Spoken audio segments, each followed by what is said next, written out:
ఈ రోజుల్లో ప్రతి ఇంట్లో ఒక సన్నివేశం కనిపిస్తోంది. అదే పిల్లల చేతిలో ఫోన్, కళ్లలో స్క్రీన్ కాంతి, చుట్టూ మౌనం. బయట ఆడుకోవడం, స్నేహితులతో నవ్వుకోవడం ఇవన్నీ మాయమైపోతున్నాయి.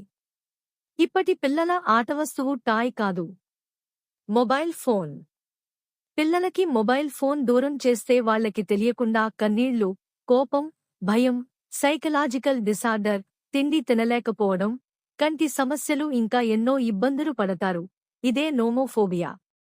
అంటే ఫోన్ లేకుండా ఉండలేమనే భయం. ఈ వ్యాధి చిన్న వయస్సు నుండే మొదలవుతుంది. వీడియోలు, గేమ్స్, సోషల్ మీడియా ఇవన్నీ పిల్లల మనసును బంధిస్తున్నాయి. రోజుకు గంటల కొద్దీ స్క్రీన్ టైం వల్ల వారి ఊహాశక్తి తగ్గిపోతోంది. సమయం గడిచే కొద్దీ కాన్సంట్రేషన్ తగ్గిపోతుంది, చదువుపై దృష్టి పోతుంది. తల్లిదండ్రులు కూడా ఫోన్లోనే బిజీగా ఉంటారు.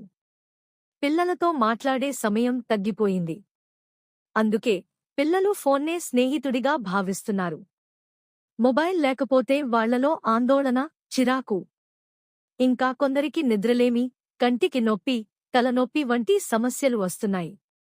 ఇది కేవలం టెక్నాలజీ సమస్య కాదు, ఇది మానసిక ఆరోగ్య సమస్య. అయితే దీనికి పరిష్కారం ఉంది.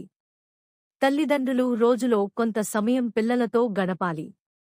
ఆటలు, కథలు, డ్రాయింగ్లు, ప్రకృతిలో నడక ఇవన్నీ పిల్లల మనసును నెమ్మదిగా ఫోన్ నుండి దూరం చేస్తాయి.